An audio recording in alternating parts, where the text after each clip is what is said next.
Hello and welcome. Ukraine is now trying to contract 25,000 ground robots, and at first that sounds like the beginning of a robot army. But the real story is not science fiction. Modern war has become so watched, so mined, and so dangerous that armies are looking for machines to do jobs soldiers should not have to do anymore. A soldier carrying ammunition across open ground is not just walking anymore.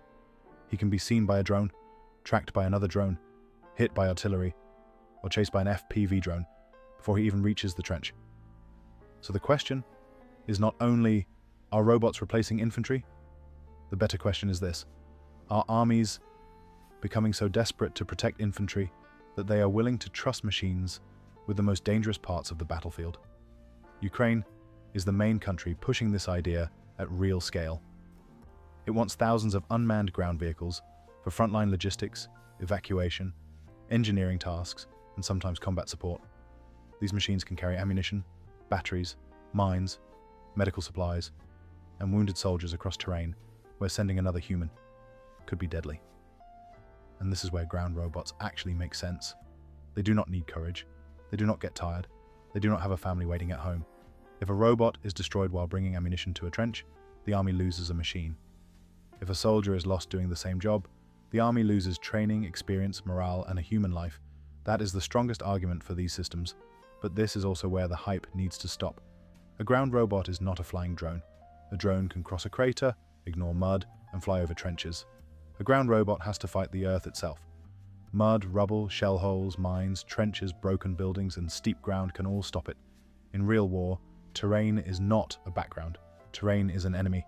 Then there is electronic warfare. A robot that depends on remote control also depends on a signal. If that signal is jammed, blocked, delayed, or lost behind buildings and terrain, the robot can become useless at the worst possible moment. A machine that works perfectly in a test range may become a dead box when the enemy starts jamming. Maintenance is another problem. A robot fleet is not just robots. It needs batteries, motors, spare parts, cameras, radios, tracks, software updates, operators, repair teams, and transport. If the army cannot maintain them near the front, then thousands of robots can become headaches. This is why the future of ground robots probably does not belong to expensive robot tanks. It belongs to simple, cheap, repairable machines that do one job well: carry ammunition, pull a wounded man, drive an explosive charge, watch a road, enter a dangerous area first. If the robot survives, good. If it dies, the infantry did not. Other countries are moving in the same direction. Turkey has Barkan, Alpar, and Shadow Rider. The United States has robotic mules and combat vehicle programs. Europe has Themis, Mission Master, Centurio, and Nerva. Israel has Rook and Rex. South Korea has HR Sherpa. China has Sharp Claw. Russia has Uran 9 and smaller assault robots. But infantry still matters most. A robot can carry a gun, but it does not understand fear, deception, civilians, surrender, confusion, bad intelligence, or the instincts soldiers develop after months at the front. A robot can enter a trench, but infantry clears it. A robot can carry supplies, but infantry decides where those supplies matter. A robot can evacuate a wounded man, but infantry still has to secure the route and make decisions under pressure. War is not only firepower, war is control, and control still belongs to humans. The realistic future is not robots replacing soldiers. The realistic future is soldiers using robots as disposable tools. Some will save lives, some will fail, some will get stuck in mud, some will be jammed, some will be destroyed by cheap drones. The winners will be the ones that soldiers actually want to use again after the first bad day. So Ukraine's robot push is important, but it should not be romanticized.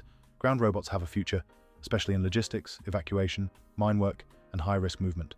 But they also show why infantry cannot disappear from war. The battlefield is becoming more robotic, because human soldiers are too valuable to waste on every dangerous task.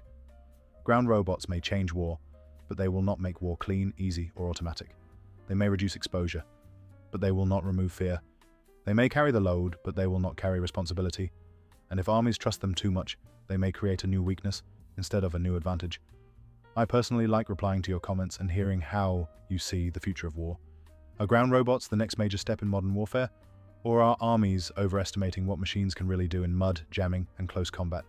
Let me know in the comments.